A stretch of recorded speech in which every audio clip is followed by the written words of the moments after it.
चलो स्टार्ट करें। देखो हम लोग लास्ट क्लास में एटॉमिक प्रॉपर्टीज के बारे में पढ़ रहे थे। किसके बारे में पढ़ रहे थे? Atomic properties. और एटॉमिक प्रॉपर्टीज में भी हम लोग क्या क्या डील कर चुके हैं। आपने एक एटम के साइज के बारे में पढ़ा जिसको हम लोग कहते हैं एटॉमिक साइज, या फिर जिसको आपने क्या कहा एटॉमिक रेडियस। सही है क्या? एटॉमिक रेडियस हम लोग पढ़ चुके हैं। हम लोग बात कर चुके हैं next properties like ionization energy या आयनाइजेशन एंथैल्पी, उसके रिलेटेड क्या क्या स्टेटमेंट हो सकते हैं, किस तरीके के क्वेश्चंस हम लोग डिजाइन कर सकते हैं, वो सब अपना हो चुका है।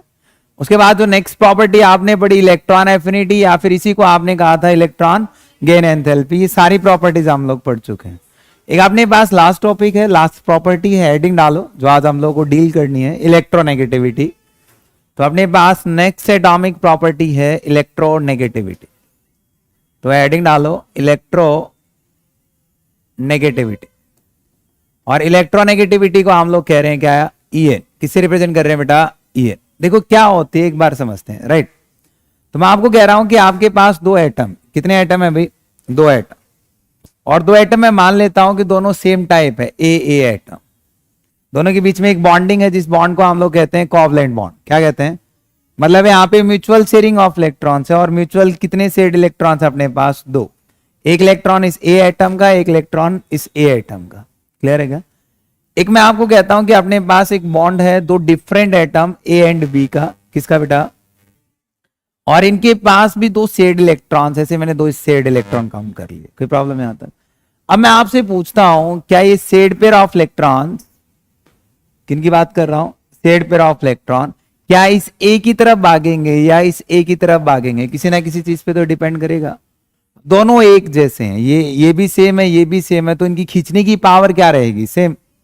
तो इसका मतलब जो इलेक्ट्रॉन्स होंगे वहां कहां प्रेजेंट होंगे? सेंटर में, कहीं मूव ही नहीं करेगा।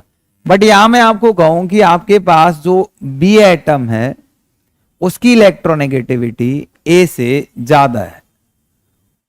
क्या बात कर रहा हूं? इलेक्ट्रोनेगेटिविटी ऑफ बी, ऐसे लिखो आप, क्या लिखोगे यहां पे कि इलेक्ट्रोनेगेटिविटी ऑफ बी डिफाइन करेंगे हम लोग, ज्यादा है मान लीजिए इलेक्ट्रोनेगेटिविटी ऑफ ए से।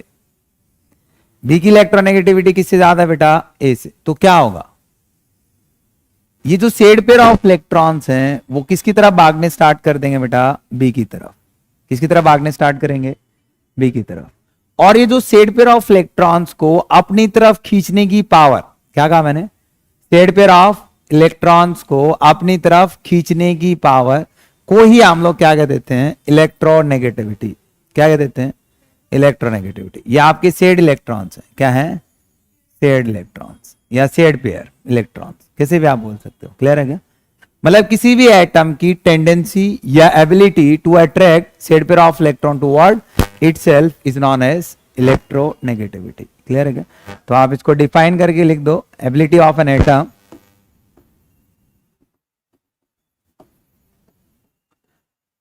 to attract shared pair of electron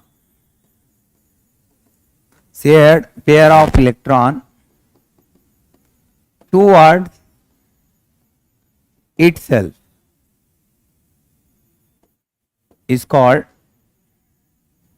electronegativity. उसी को हम लोग क्या कहेंगे बेटा? इलेक्ट्रोनेगेटिविटी। किसी भी एटम की एबिलिटी या टेंडेंसी किसको खींचने की? शेयर्ड पेयर ऑफ इलेक्ट्रॉन्स को। तो यहां से शेयर्ड पेयर ऑफ इलेक्ट्रॉन को खींचेगा तो आपके पास क्या बनेगा? यहां पे ए और बी के बीच में बॉन्ड था, तो जो आपके पास शेयर्ड पेयर ऑफ इलेक्ट्रॉन्स है वो किसकी तरफ मिलेंगे? ए की तरफ या बी की तरफ? बी की तरफ। तो शेयर्ड पेयर ऑफ इलेक्ट्रॉन्स आपको बी की तरफ मिलेंगे। और बी की तरफ इलेक्ट्रॉन्स हैं तो बी आपका नेगेटिवली चार्ज होगा या पॉजिटिवली चार्ज होगा? नेगेटिव, क्योंकि इलेक्ट्रॉन्स क्या होते हैं? Negative charge. तो यहाँ पे हम लोग कहते हैं कि बी के ऊपर पार्शियल नेगेटिव आता है, ए के ऊपर क्या आएगा? Partial positive. ये जो चार्ज इंडिकेट करता है इसको हम लोग कहते हैं पार्शियल चार्जेस। ये आपका है पार्शियल नेगेटिव चार्ज। क्या बोल रहे हैं बेटा? इसको पार्शियल नेगेटिव चार्ज। और ऐसे हम लोग बात कर रहे हैं इसको क्या बोलेंगे? Partial positive charge. समझ आ रहा है क्या? एक आपका पार्शियल नेगेटिव चार्ज है, दूसरा आपका क्या? Partial positive charge. कोई बॉन्ड ब्रेक डाउन नहीं हो रहा। और इसी को हम लोग क्या कहेंगे? इलेक्ट्रोनेगेटिविटी। जो शेयर्ड पेयर ऑफ इलेक्ट्रॉन्स को एटम खींच रहा है किसकी तरफ? खुद की तरफ। अलग अलग एटम की अलग अलग इलेक्ट्रॉन्स खींचने की पावर ज्यादा होती है। सर ये पावर या एबिलिटी किस पे डिपेंड करती है? कौन सा एटम ज्यादा खींचेगा, कौन सा एटम कम खींचेगा, किसी ना किसी चीज पे तो डिपेंड करती होगी। तो उसके लिए हम लोग उसके फैक्टर्स चेक करते हैं। क्या चेक करते हैं? फैक्टर्स। तो हम लोग बात करते हैं फैक्टर्स की कि फैक्टर अफेक्टिंग इलेक्ट्रोनेगेटिविटी। तो फर्स्ट फैक्टर हम लोग चेक करते हैं जेड इफेक्टिव, मतलब इफेक्टिव न्यूक्लियर चार्ज। इसकी बात करते हैं बेटा, इफेक्टिव न्यूक्लियर चार्ज। तो मुझे बताओ इफेक्टिव न्यूक्लियर चार्ज के साथ इलेक्ट्रोनेगेटिविटी कैसे रिलेट करेगी? किसी भी एटम का देखो, इफेक्टिव न्यूक्लियर चार्ज क्या होता है? न्यूक्लियस से आउटर मोस्ट सेल इलेक्ट्रॉन, जो भी अट्रैक्शन फोर्सेस होते हैं, जो भी क्या होते हैं बेटा? अट्रैक्शन फोर्सेस किसके बीच में? Nucleus and outer most shell electron. उसी अट्रैक्शन फोर्स को क्या नाम दिया गया? Effective nuclear charge. सही है क्या? अब जितना टाइटली इलेक्ट्रॉन्स को खींचेगा, और खींचने की पावर को ही क्या कहता हूं? इलेक्ट्रोनेगेटिविटी। अरे सेड पेयर ऑफ इलेक्ट्रॉन्स को खींचने की पावर को ही क्या कहते हो? और जिस एटम की इफेक्टिव न्यूक्लियर चार्ज जितना ज्यादा होगा तो उसकी खींचने की पावर भी क्या होगी? तो क्या मैं ऐसे लिख सकता हूं कि electronegativity is directly proportional to effective nuclear charge? समझ आ रहा है बेटा? जितना ज्यादा इफेक्टिव न्यूक्लियर चार्ज किसी भी एटम का बढ़ा दोगे सर, तो उसकी खींचने की power said pair of electrons को उतनी ज्यादा होगी। क्लियर है क्या? उसके बाद सेकंड फैक्टर हम लोग बात करते हैं, टर्म आती है स्क्रीनिंग इफेक्ट। क्या टर्म आती है? तो आपको पता है कि इनर सेल इलेक्ट्रॉन्स, आपने ऐसे पढ़ा था कि आपके पास inner shell electrons outer shell electron को रिपेल कर रहे होते हैं। क्या कर रहे होते हैं? और ये जो आपका रिपल्शन फोर्स होता है between inner shell electrons and outer cell electrons का, उसको क्या कहते हैं? Screening effect. अच्छा, रिपेल करने की पावर बढ़ गई तो अट्रैक्ट करने की पावर क्या हो जाएगी? कम हो जाएगी। तो क्या आप ऐसे लिख सकते हो कि इलेक्ट्रोनेगेटिविटी इनवर्सली प्रोपोर्शनल टू क्या? Screening effect. समझ आ रहा है क्या बेटा? कोई दिक्कत?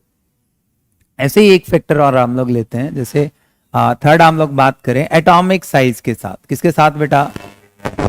डायरेक्टली होगा या इनवर्सली होगा? अरे डिस्टेंस बढ़ेगी nucleus and outer most shell electron की, तो खींचने की पावर कम हो जाएगी। Very good.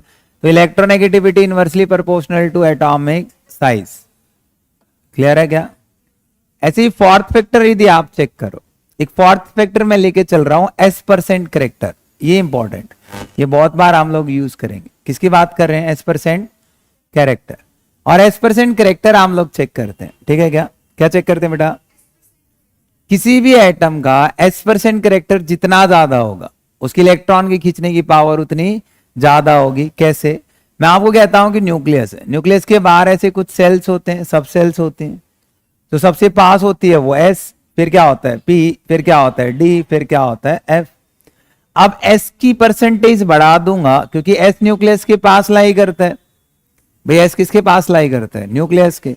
और न्यूक्लियस के पास होगा तो इलेक्ट्रॉन की और न्यूक्लियस की जो इलेक्ट्रॉन खींचने की पावर है वो ज्यादा होगी, और खींचने की पावर ज्यादा होगी तो दैट मींस इलेक्ट्रोनेगेटिविटी भी क्या होगी? ज्यादा होगी।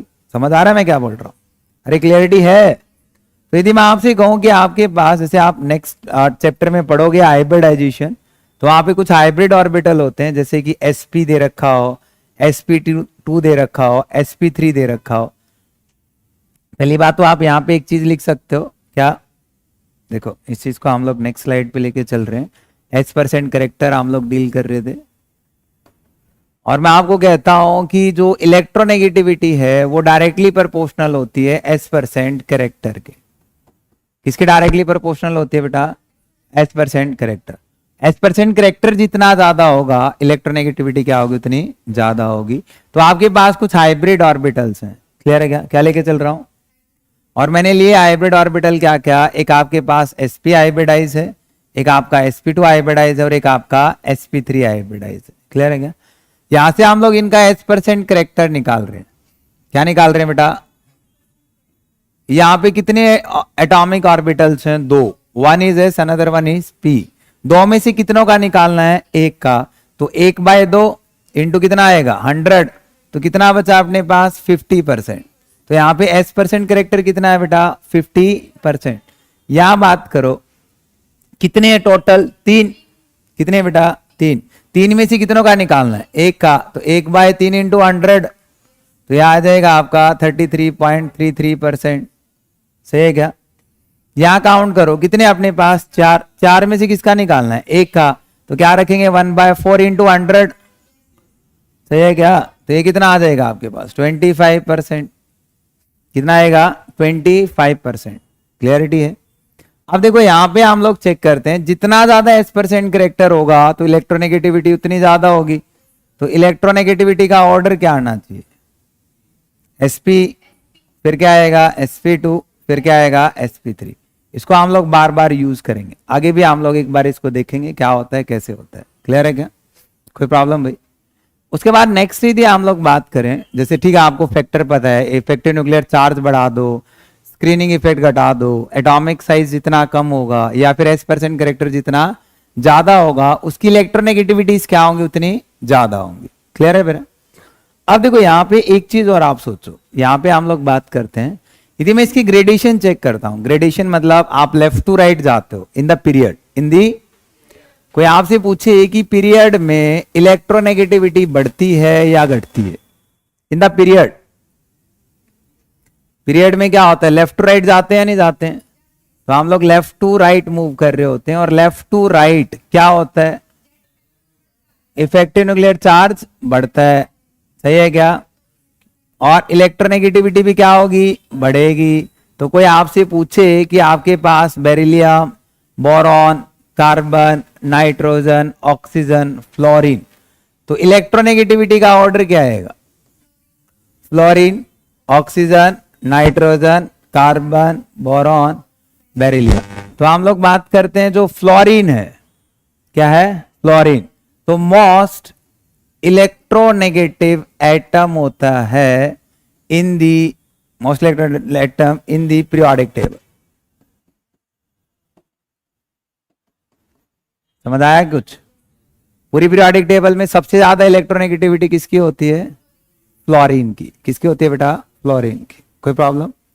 ऐसे हम लोग ग्रुप में बात करते हैं, किसमें बात करते हैं, ग्रुप में। तो ग्रुप में क्या होता है, ग्रुप में हम लोग मूव कर रहे होते हैं टॉप टू बॉटम, और टॉप टू बॉटम में क्या देखने को मिलता है, इफेक्टिव न्यूक्लियर चार्ज क्या होगा, कम, और क्या होगा, इलेक्ट्रोनेगेटिविटी क्या हो जाएगी, कम हो जाएगी। क्लियर है क्या? यदि कोई आपसे पूछे ग्रुप नंबर फर्स्ट की lithium, sodium, potassium, rubidium, caesium, तो ऑर्डर क्या आएगा इलेक्ट्रोनेगेटिविटी का, लिथियम की सबसे ज्यादा, फिर सोडियम, फिर पोटासियम, फिर रुबिडियम, फिर क्या आएगा, सीजियम। सीजियम क्या आएगा, लिस्ट इलेक्ट्रोनेगेटिव एटम। सही लिख रहा हूं क्या, इन दी पीरियोडिक टेबल ना, समझ पाओगे, आसान है। पीरियोडिक टेबल में सबसे कम इलेक्ट्रोनेगेटिव एटम होता है कौन, सीजियम। सबसे ज्यादा इलेक्ट्रोनेगेटिव एटम होता है कौन, फ्लोरीन। क्लियर है क्या? कोई प्रॉब्लम यहां तक? अब देखो यहां पे आपको मान लो हम लोगों को इलेक्ट्रोनेगेटिविटी मेजर करनी है। क्या करनी है बेटा, मेजर करनी। तो इलेक्ट्रोनेगेटिविटी मेजर करने के लिए हम लोग कुछ स्केल यूज करते हैं। क्या यूज करते हैं, क्योंकि आपको पता है कि आपके एटम सारे कंबाइंड स्टेट में होते हैं। किसमें होते हैं? तो यहां पे हम लोग ना बेसिकली दो स्केल पढ़ेंगे जिनको हम लोग कहेंगे स्केल्स ऑफ इलेक्ट्रोनेगेटिविटी। क्या लिखेंगे बेटा, स्केल ऑफ इलेक्ट्रोनेगेटिविटी। और दो स्केल की आप बात करोगे, फर्स्ट हम लोग बात करेंगे पॉलिंग स्केल ऑफ इलेक्ट्रोनेगेटिविटी, एक हम लोग बात करेंगे सेकंड यहां पे मिलिकन स्केल्स ऑफ इलेक्ट्रोनेगेटिविटी। कितनी स्केल पढ़नी है हम लोगों को, दो। क्लियर है क्या? कौन कौन सी, पॉलिंग स्केल्स ऑफ इलेक्ट्रोनेगेटिविटी, और एक क्या आएगा आपके पास, मिलिकन स्केल्स ऑफ इलेक्ट्रोनेगेटिविटी। समझे क्या होता है? देखो मैं आपको कहता हूं कि आपके पास कोई ए बी बॉन्ड बना होगा। एक चीज समझना, देखो सबसे पहले आप हेडिंग डालो पॉलिंग स्केल की। किसकी बात कर रहे हैं, पॉलिंग स्केल की। देखो मैं आपको कह रहा हूं कि आपके पास एक ए बी बॉन्ड है। क्या बेटा, ए बी, और वो ए बी बना होगा ए बॉन्ड तोड़ के, ओ चलो मैं आपको कहता हूं ऐसे करके बी बी ऐसे ले लेते हैं। ठीक है क्या, मैं ए और बी बी से क्या बना रहा हूं, ए बी बना रहा हूं। लॉजिकल सोच रहे हैं, ठीक है क्या? तो मैं कहता हूं कि मुझे इस ए बॉन्ड को तोड़ने के लिए, किसको तोड़ने के लिए बेटा, ए बॉन्ड को तोड़ने के लिए क्या देनी पड़ेगी यहां पे, एनर्जी। इसको तोड़ने के लिए क्या लगेगी, इसको तोड़ने के लिए क्या लगेगी, और जो एनर्जी लगती है उस एनर्जी को हम लोग कहते हैं बॉन्ड डिसोसिएशन एनर्जी। क्या कहते हैं? और या फिर उसको आप सिंपल टर्म में लिख सकते हो बॉन्ड एनर्जी। क्या लिख देते हैं बेटा? एक मॉल बॉन्ड को ब्रेक डाउन करने के लिए, क्या बात कर रहा हूं, एक मॉल बॉन्ड को क्या करने के लिए? ब्रेक डाउन करने के लिए जो अमाउंट ऑफ एनर्जी रिक्वायर्ड है, जो अमाउंट ऑफ एनर्जी रिक्वायर्ड है, that amount of energy is known as bond energy या फिर बॉन्ड डिसोसिएशन एनर्जी। यहां भी बॉन्ड एनर्जी लगेगी बेटा, यहां भी कुछ बॉन्ड एनर्जी लगेगी, अलग अलग बॉन्ड एनर्जी अलग अलग होंगी। तो पॉलिंग स्केल बेसिकली इलेक्ट्रोनेगेटिविटी जो निकालेगा, मेजर करेगा, वो किसके बेसिस पे? On the basis of electronegativity. किसके बेसिस पे?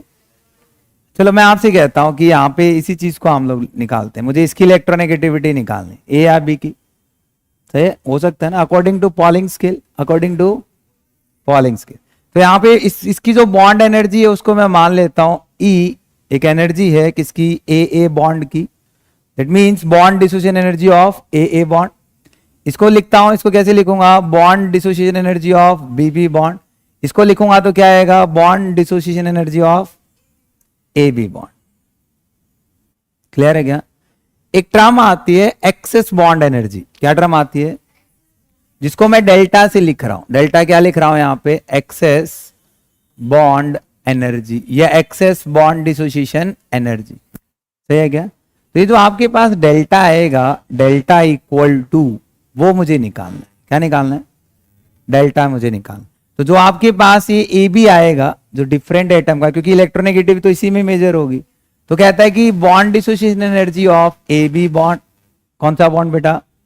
ए B bond, minus under root bond dissociation energy of A bond, कौन से bond? A bond, into bond dissociation energy of B bond. यहां से आपके पास क्या आई? उसकी एक्सेस एनर्जी। क्या आती है?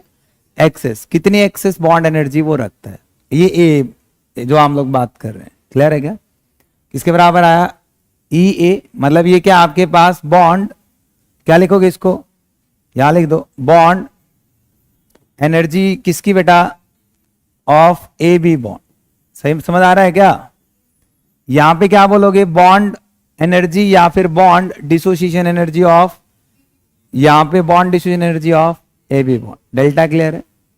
अब यहां पे जो आपके पास, ये आपके पास लिखा हुआ था, आपके पास ए बी बॉन्ड है ना, इनकी इलेक्ट्रोनेगेटिविटी मैं आपको कहता हूं। चलो मैं मान लेता हूं कि सर इलेक्ट्रोनेगेटिविटी ऑफ ए ज्यादा है इलेक्ट्रोनेगेटिविटी ऑफ बी से, जनरल मान लिया गया।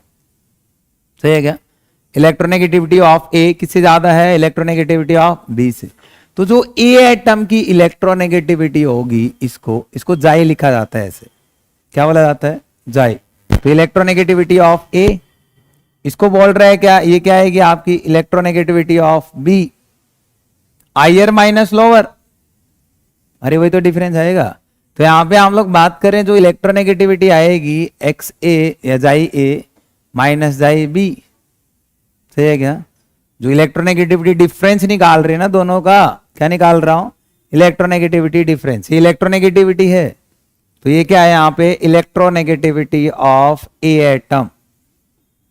और ये क्या बेटा? आपकी इलेक्ट्रोनेगेटिविटी ऑफ बी एटम। सही लिख रहा हूं? कोई दिक्कत है यहां तक? कहते हैं कि ये बराबर आती है आपकी, यदि हम लोग इसको निकालें, इसको आप कैलकुलेट करना चाहते हो, तो ये वैल्यू आपके पास आती है 0.208 अंडर रूट डेल्टा। क्या आती है? Under root delta. ये आपकी पास आएगी किलो कैलोरी पर मोल में। यूनिट का ध्यान रखना, इसमें आएगी किलो कैलोरीज पर मोल। सही है क्या? अब यहां से डेल्टा की वैल्यू हम लोग रख सकते हैं। अभी आई थी वही डेल्टा, किसके बराबर आया था? बोलना excess bond energy. Sir bond energy of A B bond minus under root bond energy of A bond into bond energy of B bond. सही लिख रहा हूं? इसको उठा के वहां रख दो। तो इलेक्ट्रोनेगेटिविटी डिफरेंस जो ए एंड बी के बीच का आ रहा है इक्वल टू 0.208, आगे अंडर रूट क्या लिखेंगे? E A B minus under root क्या देगा बेटा, E A A into E B B. Unit क्या रहेगी, यूनिट का ध्यान रखना, किलो कैलोरीज पर मोल, यूनिट मत छोड़ना। तो यहां से आपके पास इलेक्ट्रोनेगेटिविटी डिफरेंस आ जाएगा। और यही आपकी कौन सी है, पॉलिंग। कौन सी स्केल है ये, पॉलिंग स्केल। पॉलिंग ने जनरली इलेक्ट्रोनेगेटिविटी मेजर की on the basis of what, bond dissociation energy. किसके बेसिस पे, और ये आपको एक फॉर्मूला दिया कि कभी भी आप किसी बॉन्ड की बॉन्ड डिसोसिएशन एनर्जी निकालना चाहते हो, या सॉरी आपकी इलेक्ट्रोनेगेटिविटी निकालना चाहते हो, तो आप इससे निकाल सकते हो। क्लियर है क्या। देखो कैसे क्वेश्चन देगा, एक चीज समझो। लाइक यहाँ पे ना आप एक काम करो, मैं क्वेश्चन देता हूं कि आपके पास एक HCl बॉन्ड, मान लो HF भी हो सकता है, तो इसकी इलेक्ट्रोनेगेटिविटी कुछ होगी, इसकी कुछ इलेक्ट्रोनेगेटिविटी होगी, तो ये जाई H हो जाएगा, ये क्या हो जाएगा, Cl हो जाएगा। Cl की ज्यादा तो Cl माइनस H हो जाएगा। समझ आ रहा है क्या।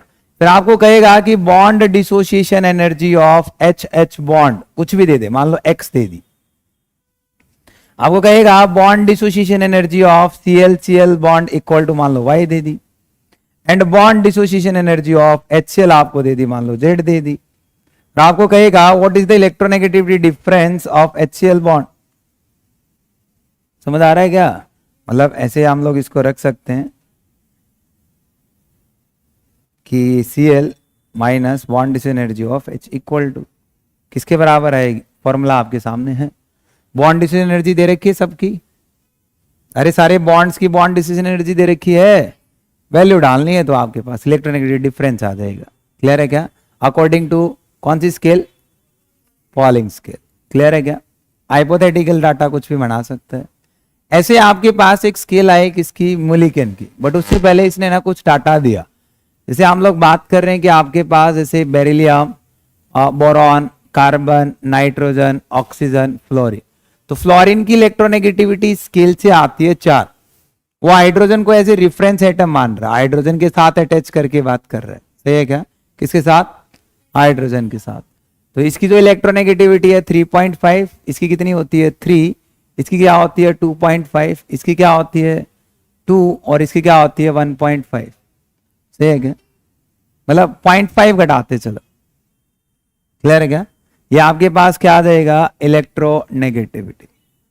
ग्रुप में इलेक्ट्रोनेगेटिविटी क्या हो जाती है, कम हो जाते हैं। और जो आपके पास क्लोरीन की इलेक्ट्रोनेगेटिविटी भी आपके पास कितनी आती है 3। तो नाइट्रोजन एंड क्लोरीन की इलेक्ट्रोनेगेटिविटी अप्रोक्स सेम होती है। क्या होती है, सेम होती है। क्लियर है बेटा, कोई दिक्कत यहां तक। उसके बाद अपने पास नेक्स्ट साइंटिस्ट आया कौन, मुलिकन। तो अपने पास आई मुलिकन स्केल ऑफ इलेक्ट्रोनेगेटिविटी। कौन सी स्केल आती है बेटा, मुलिकन। देखो क्या कहता है, आपके पास कोई एटम है और उस एटम की मैं इलेक्ट्रोनेगेटिविटी निकालना चाहता हूं। क्या निकालना चाहता हूं, चलो मान लिया एक एटम मेरे पास है, राइट।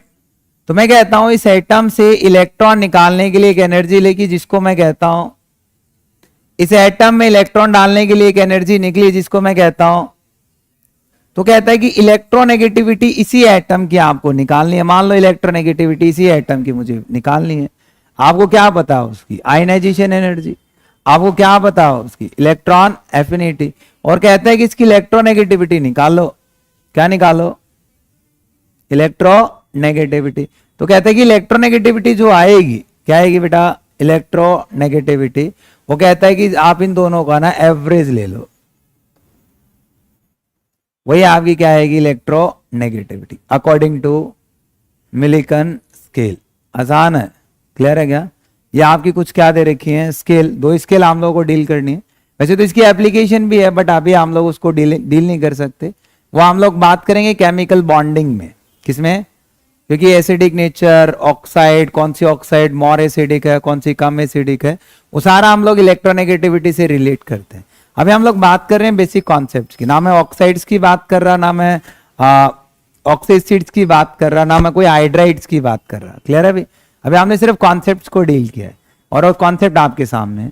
ये आपकी चारों की चारों प्रॉपर्टीज हम लोग फिनिश कर चुके हैं। यहां तक कोई डाउट है तो मुझे बताओ, नहीं है तो आगे मूव करते हैं। देखो एक दो छोटे छोटे टॉपिक्स हैं, उन टॉपिक्स को फिनिश करते हैं और चैप्टर को एंडिंग पे लेके चलते हैं। देखो एक टर्म आती है मेटालिक करेक्टर। क्या टर्म आती है बेटा, और एक टर्म आती है नॉन मेटालिक करेक्टर। 10 मिनट का टॉपिक है, जल्दी जल्दी फिनिश करेंगे। मेटालिक और नॉन मेटालिक दोनों में फर्क क्या होता है? मेटल नॉन मेटल पता है, मेटल क्या होती है, नॉन मेटल क्या होती है, हम लोगों को सबको आइडिया है। तो यहाँ पे मेटालिक करेक्टर का मतलब क्या होता है? किसी भी एटम की टेंडेंसी इलेक्ट्रॉन लूज करने की, मतलब टेंडेंसी